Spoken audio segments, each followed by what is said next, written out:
అపాయంలో ఉపాయం చిట్టి కథ. పులి, నక్క, గాడిద మంచి మిత్రులు.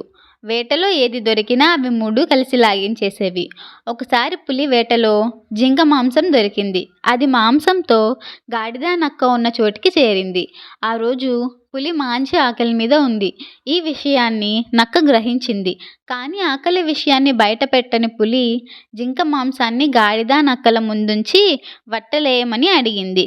వయసులో పెద్దది గాడిద. ఎవరికి ఎంత వాటాయో గాడిద వేస్తే బావుంటుంది అని నక్క తెలివిగా తప్పుకుంది. నక్క మాటలతో గాడిద అబ్బో, మనకింత పెద్దరికం ఇస్తున్నారే అనుకొని ఉప్పొంగిపోయింది. జింక మాంసాన్ని గాడిద 3 వాటాలు వేసింది.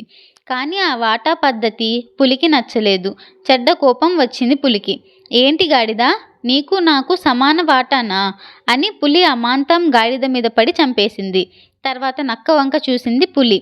నక్క, ఇప్పుడు మన ముందు జింక మాంసం, గాడిద మాంసం ఉన్నాయి. వీటిలో నీకేది కావాలి అని అడిగింది పులి. అప్పుడు నక్కేమందో తెలుసా? మిత్రమా, నువ్వు నీకు కావాల్సిందంతా తినగా మిగిలినది ఏమైనా ఉంటే నాకివ్వు. అదే నా భాగ్యం అనుకుంటాను అని నక్క నెమ్మదిగా చెప్పింది. ఆ మాటకు పులి ఆనందించింది. అన్నట్టు స్నేహితుడిగా నీకింతటి తెలివి ఎలా వచ్చింది అని పులి అడిగింది. ఏం చెప్పమంటావు, ఈ గాడిద నుంచే నాకంత తెలివి వచ్చింది అని నక్క వినయంగా చెప్పి అటు ఇటు చూసింది.